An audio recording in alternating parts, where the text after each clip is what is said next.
اس کو مل رہی ہے, سکون اس کو مل رہا ہے. اور ایک ہوتا ہے جاگنا. جاگنے والا دنیا کی لذتوں سے فائدہ اٹھا رہا ہے, یہ بھی کھا رہا ہے, وہ بھی کھا رہا ہے, یہ بھی کھیل رہا, وہ بھی, دنیا کی لذتوں سے فائدہ اٹھا رہا ہے, لیکن نیند کا مزہ نہیں لے پا رہا ہے, نیند کا سکون حاصل نہیں کر پا رہا ہے. یہ دو چیزیں سمجھ لی آپ نے. گہری نیند میں جو آدمی سو رہا ہے وہ دنیاوی چیزوں کے مزے نہیں لے رہا ہے, لیکن نیند کا سکون اس کو مل رہا ہے. جاگنے والا آدمی دنیاوی چیزوں سے لطف اندوز ہو رہا ہے, انجوائے لے رہا ہے, لیکن نیند کے مزے نہیں لے پا رہا ہے. بیچ میں ایک نیند کیسی ہوتی ہے, بیٹھے بیٹھے مولانا جرجیز تقریر کر رہے ہیں, ہم پھر اٹھ گئے, اٹھ گئے. یہ وہ کیفیت ہوتی ہے, نہ جاگ رہا ہے نہ سو رہا ہے, نہ دنیاوی لذت لے پا رہا ہے اور نہ نیند کا ہی مزہ لے پا رہا ہے. یہی ہوتا ہے منافق. نہ وہ کفر کا ہی مزے لے پا رہا ہے, نہ وہ آخرت کے مزے لے پا رہا ہے اسلام کے. یہ ہے منافق. جرجی صاحب ہمارے منہ پہ ہماری تعریف, آپ ہمارے ورودی ہیں, آپ کے پاس گئے, ارے وہ کمینہ آدمی, آپ کے منہ پہ آپ کی. تو یہ منافق تھے جو اس شرط پہ اللہ کے نبی کے ساتھ رہ رہے تھے کہ جب کوئی ہم پر حملہ کرے گا آپ پر تو ہم آپ کا ساتھ دیں گے. جنہوں نے کلمہ پڑھ لیا تھا لیکن دھوکہ دینے کے لیے, اور اللہ کے رسول و صحابہ ان کو مسلمان سمجھ رہے تھے کہ یہ تو کلمہ گو ہیں, ہمارے بھائی ہیں. سارے لوگ جب جانے لگے غزوہ احزاب میں تو یہ منافق لوگوں نے کیا کہا, اے اللہ کے نبی, اے اللہ کے رسول, ہم غزوے میں شرکت نہیں کر سکتے, ہم جنگ میں نہیں جا سکتے ہیں. قرآن پڑھیے, قرآن کیا کہتا ہے, اے اللہ کے نبی میں غزوے میں نہیں جا سکتا. کیوں نہیں جا سکتا؟ اپنی وجہ بتاتے ہیں یہ منافق. ان بیوتنا عورت, عورت کا لفظ استعمال ہو رہا ہے, غور کیجئے. ان منافقوں نے کیا کہا, ان بیوتنا عورت, ہمارے گھر ننگے ہیں. اے اللہ کے نبی ہم اپنا گھر چھوڑ کر نہیں جا سکتے ہیں. ان بیوتنا عورت, ہمارے گھر ننگے ہیں, یعنی ہمارے گھروں میں دروازے نہیں ہیں. اگر ہم جنگ میں چلے جائیں گے تو ہماری بیوی اور بیٹیوں کی عزت محفوظ نہیں رہے گی. ہمارے گھروں میں دروازے نہیں لگے ہیں, یا یہ کہیے کہ دروازے تو لگے ہیں لیکن دیواریں بہت چھوٹی چھوٹی ہیں. کوئی بھی دیوار سے چڑھ کر ہمارے گھر میں چھلانگ لگا سکتا ہے, ہمارے گھر میں آ سکتا ہے. بہانہ کیا بنایا کہ ہمارے گھروں میں حفاظت نہیں ہے, ہمارے گھر ننگے ہیں, اس میں دروازے نہیں ہیں, اس لیے ہم نہیں جا سکتے ہیں, ہماری مجبوری ہے. تو انہوں نے اپنے گھروں کو غیر محفوظ کہنے کے لیے کون سا جملہ استعمال کیا, عورت کا ورڈ استعمال کیا جو قرآن میں آیا ہے, ان بیوتنا عورت, ہمارے گھر ننگے ہیں. عورت کا مطلب کیا ہوا, ننگا یا ننگی, اور ننگی چیز کو چھپایا جاتا ہے. آپ کا گھر بہت عالی شان بنا ہو لیکن دروازہ نہ ہو تو اس گھر کی کوئی حیثیت نہیں, کیونکہ کوئی بھی چور چوری کر سکتا ہے. اس کا مطلب یہ ہے کہ آپ کا گھر ننگا ہے جب تک اس کو چھپاؤ گے نہیں. عورت, اس گھر کے اندر عورت نہیں رکھو گے, یعنی دروازہ نہیں رکھو گے, آپ کا گھر غیر محفوظ ہے. گھر کو ڈھکنا ضروری ہے, دروازہ ضروری ہے. اسی طریقے سے عورت ننگی ہے, اس کی حفاظت ضروری ہے, یعنی اس کے لیے پردہ ضروری ہے, اس کے لیے ستر ضروری ہے. کہیے معظم پورو کلیا چک اور ادھر ادھر سے آئے ہوئے لوگوں, اب کیا کہو گے حجاب کے بارے میں اور نقاب کے بارے میں؟ وہ تو اللہ بھلا کرے ان مدرسوں کا کہ جب سے یہ مدرسے کھلے ہیں تب سے ہمیں کچھ برقعے اور کچھ نقاب دکھائی دے جاتے ہیں, ورنہ نقاب ہے ہی کہاں. آج بھی ہمارے یہاں اوریانیت اور جہالت کا عالم یہ ہے کہ آج بھی ہمارے گھروں کی عورتیں گھروں میں نہیں, ہمارے محلوں میں بنے ہوئے تالاب میں نہاتی ہیں, اور ان تالابوں میں نہاتی ہیں جہاں سے مردوں کا گزر بھی ہوتا ہے. آج بھی ہماری جہالت اور ہماری اوریانیت اور ہمارے ننگے پن کا حال یہ ہے کہ ہم سمجھ ہی نہیں پا رہی ہیں کہ ہمیں گھر کے اندر جس عورت کے سر کا ایک بال تک دکھنا جائز نہ ہو, وہ ایسے تالاب میں نہائے جو سڑک پر بنا ہو, سڑک کے کنارے, اور جہاں مرد بھی گزر رہے ہوں اور عورتیں بھی گزر رہی ہوں. میرے پیارے ساتھیوں, اس کو ہم جہالت اور اوریانیت کے علاوہ اور کوئی دوسرا نام نہیں دیا جا سکتا, اس کو سننا پڑے گا. پرمپرا کہہ لو, رواج کہہ لو, لیکن پرمپرا اور رواج جب غلط ہو تو اس کو بدلنا چاہیے, اس کو چینج کرنا چاہیے. یہ بھی عبادت کا ایک حصہ ہے. آج بدامنی کیوں ہے؟ عورت جتنا پردے میں رہے گی امن رہے گا، عورت جتنا بے پردہ رہے گی امن بھنگ ہوگا، شانتی بھنگ ہوگی۔ اور آج دیکھ لیجئے شانتی بھنگ ہونے کی وجہ کیا ہے؟ عورت کا ننگا پن، عورت کے کپڑے، عورت کا بیہودہ لباس، عورت کی عریانیت، اور آج کی جوان لڑکیوں کا پہناوا اور ان کی ڈریس۔ میں جانتا ہوں کہ ہماری اس تقریر کو بھی توڑ مروڑ کے پیش کیا جاتا ہے، صاحب عورت کی آزادی چھینی جا رہی ہے۔ وہ مثال میں نے کبھی دی تھی نا، شاید آپ کو یاد ہوگا، بھیڑیے نے بکریوں کو مشورہ دیا تھا کہ تم اپنے مالک کے کھونٹے میں بندھی رہتی ہو، ذرا جنگل میں ٹہل کر دیکھو، کھلی ہوا ہے، فضا ہے، ہر طریقے کا چارہ، سبزی اور ہریالی تمہیں ملے گی۔ بکریوں نے سمجھا کہ ہاں یہ بھیڑیا تو ہمارا ہمدرد ہے، بڑی اچھی بات بتلا رہا ہے۔ ان بکریوں نے اپنے مالک کے خلاف ممیانا شروع کر دیا، میں۔ مالک نے اس بکریوں کے پاس آ کر جائزہ لیا تو پتا چلا کہ یہ بکریاں کھونٹے سے نکلنا چاہتی ہیں۔ ہمیں آزادی چاہیے، ہمیں آزادی چاہیے، ہمیں کھونٹے میں نہیں بندھنا ہے، ہم اس گھر کے اندر نہیں رہ سکتے، ہمیں باہر جانا ہے، جنگل کے اندر ہمیں آزادی ہے، ہر طریقے کا کھانا ہے، ہر طریقے کا چارہ ہے، تم تو ایک ہی قسم کا لاکرا میں کھلاتے رہتے ہو، ہمیں گھومنا ہے، پھرنا ہے۔ ایک بوڑھی بکری بھی اسی بکریوں کے ریوڑ میں تھی، وہ کہنے لگی تمہارا مالک جو تمہیں روکھا سوکھا کھلا رہا ہے اسی کو کھا لو۔ آئے میری بیٹیو، آئے میری بچیو، جنگل کے اندر تمہیں آزادی نہیں ملے گی، یہ خوبصورت آزادی تمہیں دور سے بڑی خوبصورت دکھائی دے گی لیکن اندر سے بڑی گھناؤنی ہے، تم اکتا جاؤ گی، تم کوفت ہو جاؤ گی، تم پریشان ہو جاؤ گی۔ ان تمام بکریوں نے اس بوڑھی بکری سے کہا ماں تم اپنا منہ بند کرو، چپ رہو، تم تو بڈھی ہو چکی ہو، تم تو اپنی زندگی جی چکی ہو، 1-2 مہینے کی اور مہمان ہو، ہم سے ہماری زندگی کا حق کیوں چھین رہی ہو؟ ہمیں بازار، ہمیں گاؤں میں، ہمیں جنگلوں میں گھومنے دو۔ وہ کھونٹا توڑنے لگی، رسیاں توڑنے لگی، جب کام نہیں چلا تو بھوک ہڑتال کر دیتی ہیں بکریاں، مالک جو کھلائے گا کھائیں گے ہی نہیں۔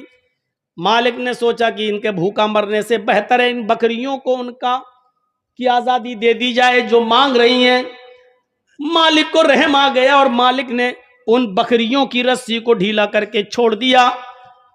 چھلانگ لگاتی ہوئی، پھلانگتی ہوئی یہ بکریاں جنگل کے اندر جاتی ہیں، جنگل کے اندر یہ بکریاں جاتی ہیں، ٹہلتی ہیں، بڑی کھلی ہوا آ رہی ہے، دیکھو یہ کیسی ہریالی لگی ہے، ہم یہ کھائیں گے وہ کھائیں گے، یہاں آرام سے گھومیں گے پھریں گے۔ بوڑھی بکری اپنے مالک کو چھوڑ کر نہیں جاتی ہے، 1 مہینے کی ہی زندگی صحیح لیکن خیر و عافیت کے ساتھ تو رہے گی۔ جیسے یہ بکریاں اپنے مالک کی آزادی اس کے کھونٹے سے بندھن چھڑاتی ہیں اور جنگل میں جاتی ہیں، جو بھیڑیے آزادی بکریوں کی بات کر رہے تھے، جنگل کی کھلی فضاؤں میں گھومنے کی بات کر رہے تھے، وہیں پہاڑی کے دامن میں وہی بھیڑیے چھپے ہوئے تھے۔ انہوں نے ان بکریوں کو کھلا جنگل میں گھومتا ہوا دیکھا تو وہ بھیڑیے ان کے اوپر ٹوٹ پڑے اور ان بکریوں کو کھا گئے، ان بکریوں کو پھاڑ ڈالا، سب نے ان کو نوچ ڈالا۔ آج جو عورتوں کی آزادی ان کو گھروں سے نکال کر آزادی کی بات کر رہے ہیں، یہ وہی بھیڑیے ہیں جنگل کے، یہ وہی بھیڑیے ہیں جنگل کے۔ ان عورتوں کو اتنا آزادی دے دی جائے گی تو یہی بھیڑیے ان کو نوچ ڈالیں گے، کھا ڈالیں گے۔ دیکھ لیجئے کیسے کیسے واقعات سامنے آتے ہیں کہ فلاں منتری نے فلاں کی لڑکی کے ساتھ بلاತ್کار کیا ہے، اس کے باپ نے کورٹ میں مقدمہ دائر کیا، گواہی دینے جا رہا ہے تو باپ کو بھی راستے سے ہٹا دیا، جو اس لڑکی کے فیور میں گواہی دینے جانا چاہتے تھے ان گواہوں کو بھی مروا دیا۔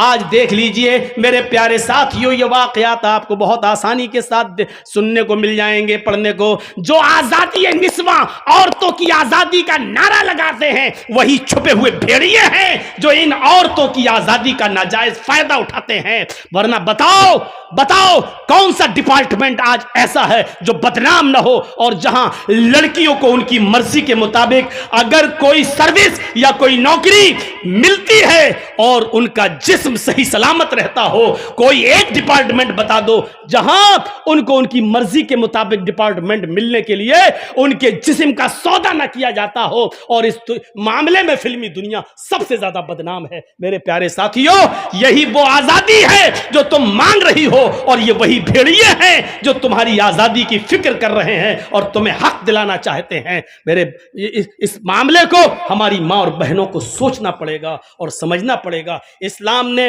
تمہیں جتنی آزادی دی ہے اتنی کافی ہے، اور جتنا تمہیں کسی بندھن میں رکھا ہے وہ تمہاری حفاظت کے لیے، تمہاری قیمتی چیز کی حفاظت کے لیے۔ ذرا تصور کرو، تمہاری وہ قیمتی چیز ہے، اس قیمتی چیز کی حفاظت کے لیے اللہ کے نبی نے یہ اصول بنا دیا کہ اگر کسی کی ماں، کسی کی بہن، کسی کی بیٹی گھر کے اندر موجود ہے اور اس کے دروازے بند ہیں، پھر بھی کوئی سوراخ سے جھانک کر تمہارے گھر میں تمہاری ماں، بہن، بیٹی کی عزت و آبرو کو دیکھنا چاہتا ہے، اور تمہاری نظر اس کے اوپر پڑ جاتی ہے کہ کوئی ہے جو ہمارے بند دروازے اور بند کھڑکیوں کے باوجود ہمارے گھر کی جاسوسی کر رہا ہے، ہماری ماں، بہن، بیٹی کو تک رہا ہے، تو اس آدمی کو حق دیا ہے کہ وہ دروازہ کھولے، چاقو یا چھری لے کر آئے اور گھر کی جاسوسی کرنے والے، تاک جھانک کرنے والے کا مرڈر کر دے، اس کو قتل کر دے، تو قتل کرنے والا گناہگار نہیں مانا جائے گا۔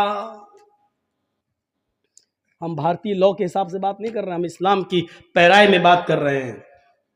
ذرا تصور کرو کہ وہ کتنی قیمتی چیز ہے جس کے لیے اسلام اس بات کی اجازت دیتا ہے کہ اگر اپنی ماں، بہن، بیٹی کی عزت و آبرو کے بچانے کے لیے اگر تم کسی کا مرڈر کرتے ہو، قتل کرتے ہو، تو تم قاتل نہیں لکھے جاؤ گے، اور اگر جواب میں اس نے تمہیں مار دیا تو تم شہید کہلاؤ گے۔